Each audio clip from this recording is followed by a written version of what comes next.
It goes without saying that nowadays on YouTube, lost media videos as a genre has exploded like we have never seen before.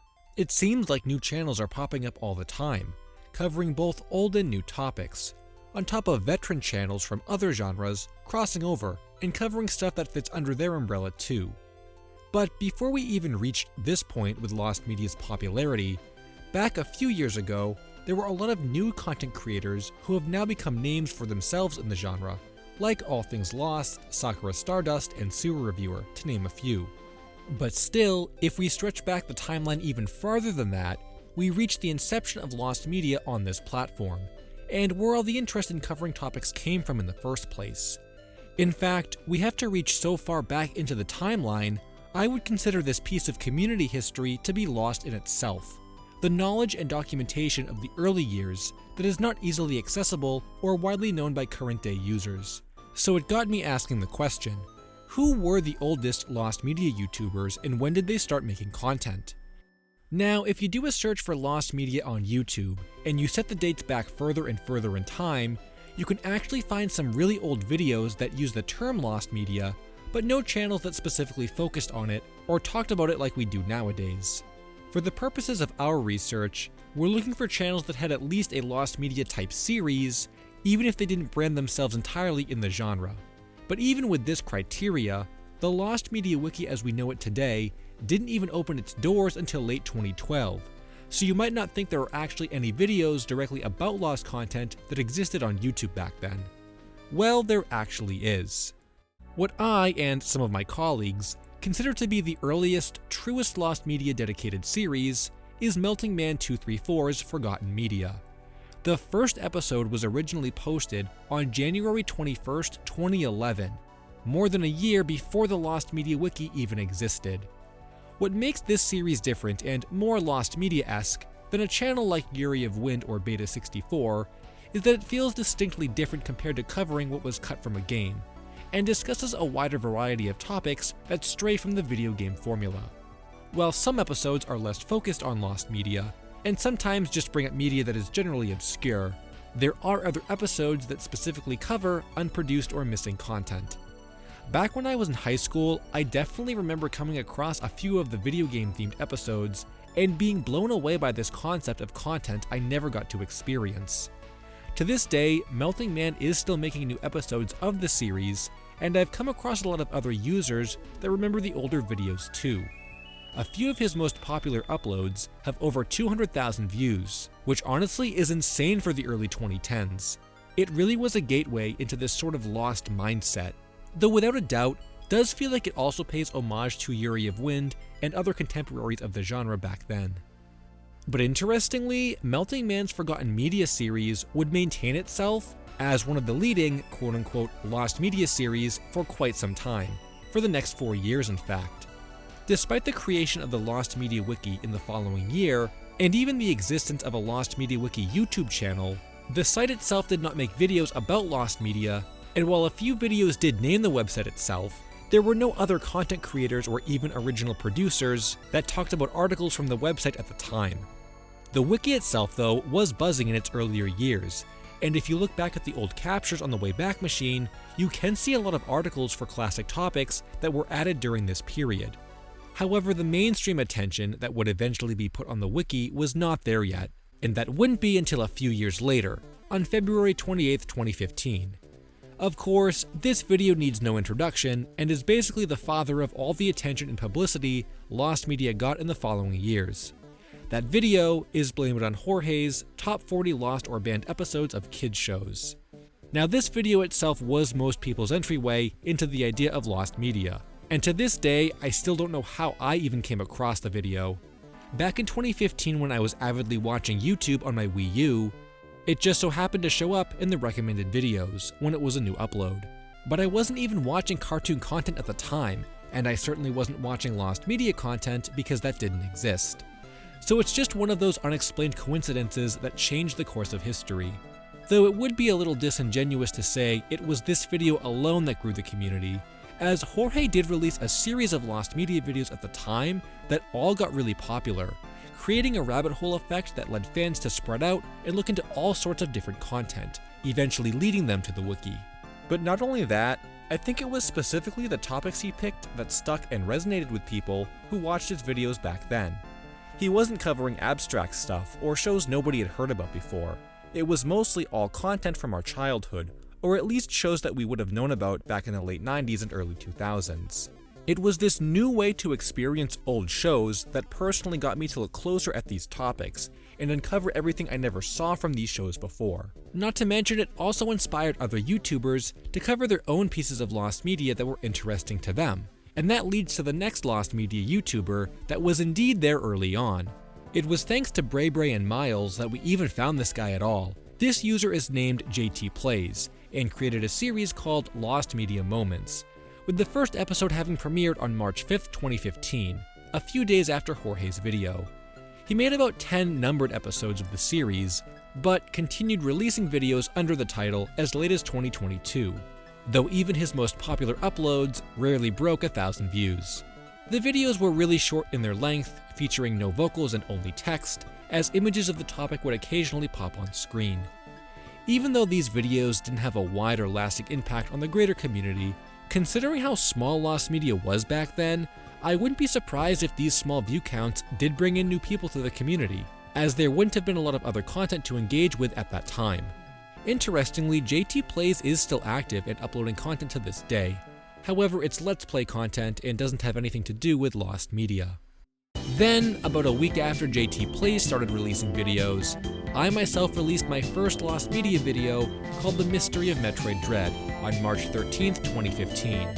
At the time, I was so afraid to release this video because I felt like it marked the clear split between all my old content and my interest in lost media. The topic itself had been directly inspired by Blame It on Jorge's introduction to lost media, but the visuals were a mimic of Yuri of Wynn's editing style. And even though the topic was focused on a video game and not a cartoon, Metroid Dread was sort of a special case in that so much of its content was a rumor or completely unknown. It acted more as a piece of lost media rather than just a canceled game that we knew about.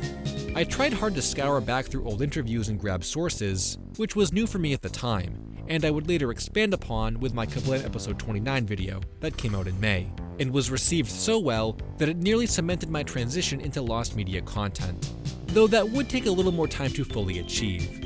I don't think it was until around 2017, 2 years later, when my Meso Blues and Kappa Mikey videos came out, that really gained a lot of attention and grew my channel.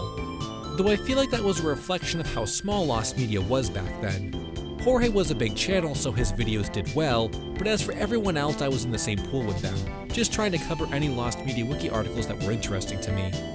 And speaking of the website itself, it was only a little over a month later, on April 7, 2015, that the Lost Media Wiki got their first official YouTube series, called the Lost Media Chronicles. Now at the time, this was basically the go-to series for lost media, and covered a wide variety of topics from episode to episode.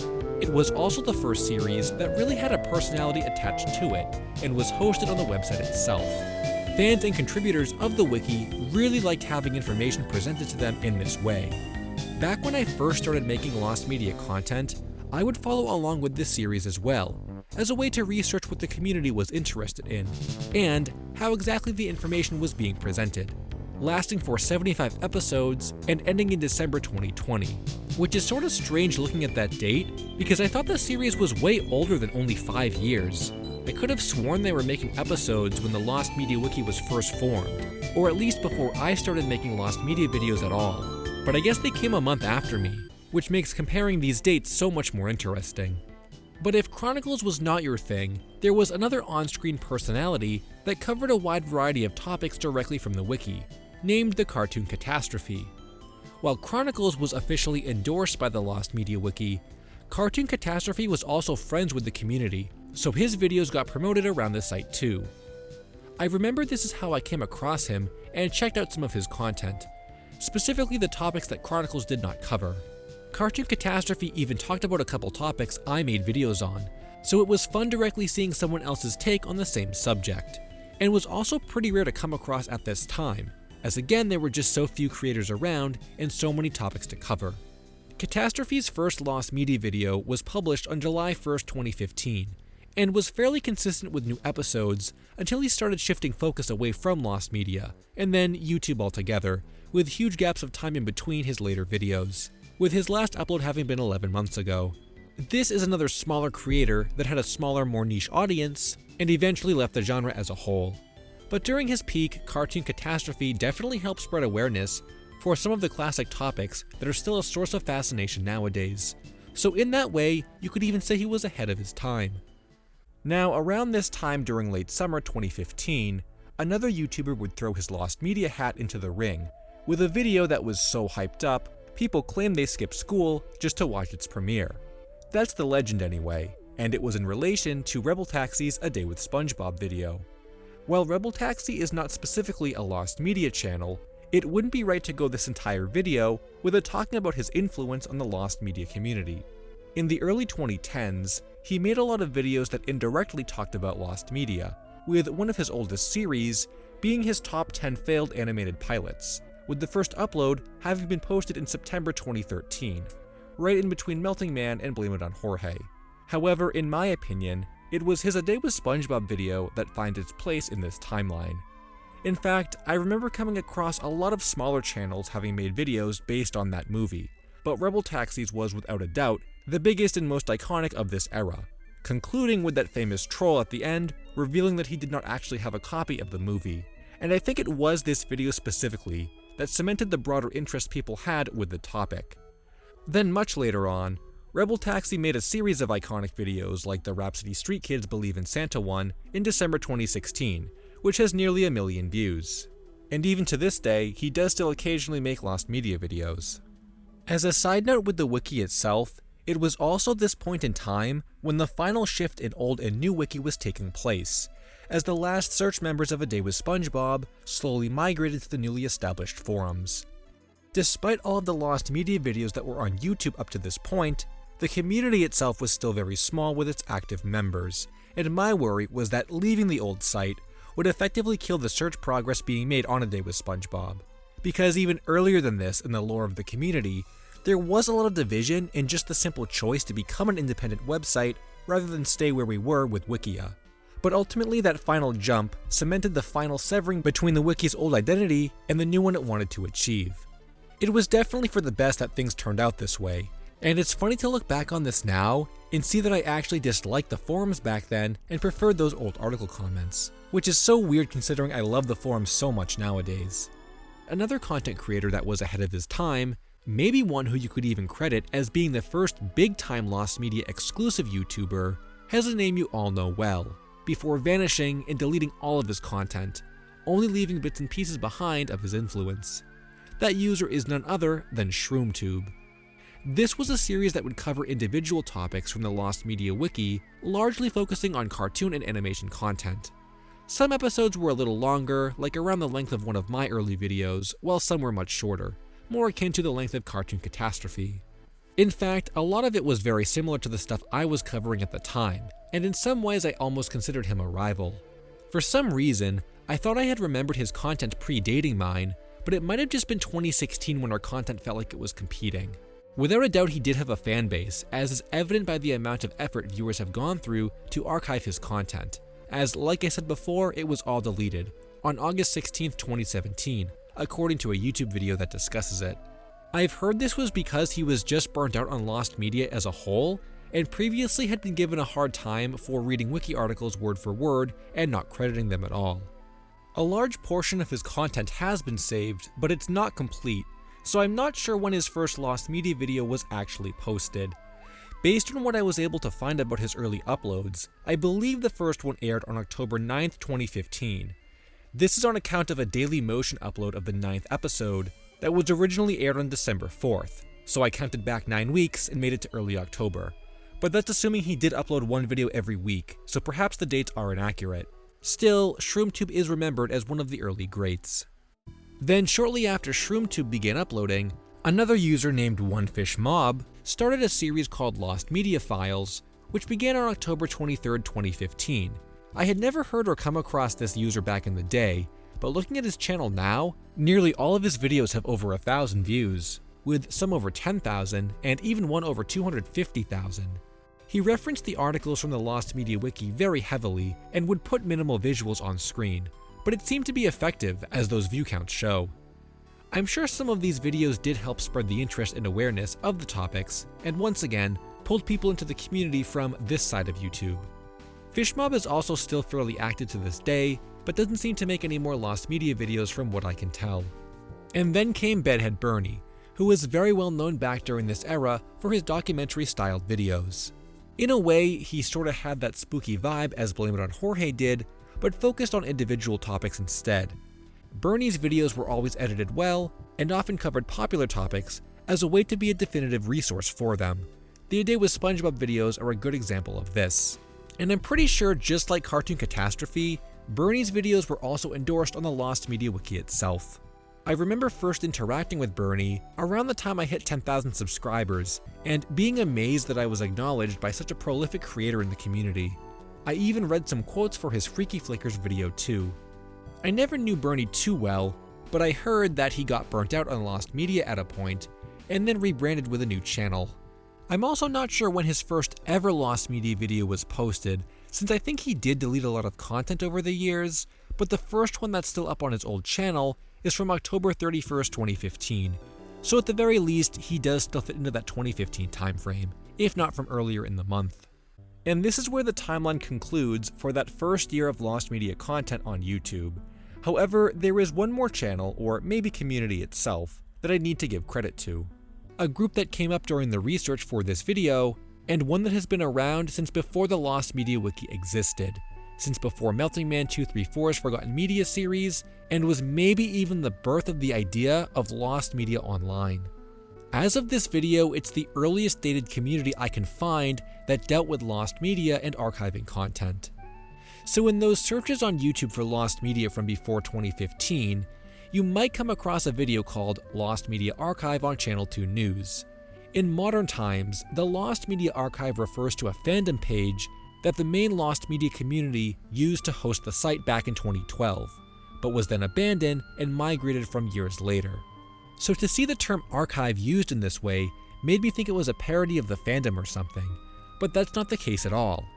If you give it a watch, you'll see it's a real news segment about a pair of guys who collect, document, and archive media that has been otherwise forgotten or lost. The report interviews the two and discusses the collection, highlighting just how obscure and unknown some of these productions are. But what really gets my attention is one of the visuals shown on screen. This wasn't just a physical collection that existed in their garage, and rather, they were digitizing and reviewing the content they found on a blog called the Lost Media Archive in 2007. The date of this upload is 2007, which is also when the majority of the blog posts were made. However, the blog itself dates back to earlier than that, to September 15th, 2006. While its goal is a little different than that of the wiki, it still shares the same intention of saving and documenting lost content online. The blog itself still exists to this day and you can check it out, though it seems as though they moved their archival efforts to a Tumblr in 2012, and upon clicking that link, we can see the same exact header and review styled posts that discusses what's been found. But there is one interesting note with the activity on this account: the date of the final Lost Media Archive post, and that is December 7th, 2015, the end of the very same year when the Lost Media Wiki turned into a pivotal resource for lost content and gave bloom to a wide variety of content creators. What started way before the Lost Media Wiki happened to end in 2015 when a bunch of YouTubers popularized the website. It's hard to believe how far the community has come from the earlier days, and how it was built from all those who influenced it. I can't believe the wiki is over 10 years old, or that this year is the 10th anniversary of Jorge's famous video, my first Lost Media video, and the search for the A Day with SpongeBob topic as a whole. When you think about how old some communities are online, the wiki isn't even that old in comparison. And then consider how much progress we've made on the topics we never thought would be found, and all the new topics that just showed up from the community bringing them to our attention. It's really wild the way everything has grown over the years, and while 2015 was certainly an important year for the Lost Media community, a decade later, the torch continues to burn brighter than ever. Hey guys, I hope you enjoyed the video. Be sure to check out some of my other lost media videos. Thanks for watching, and until next time, Finn.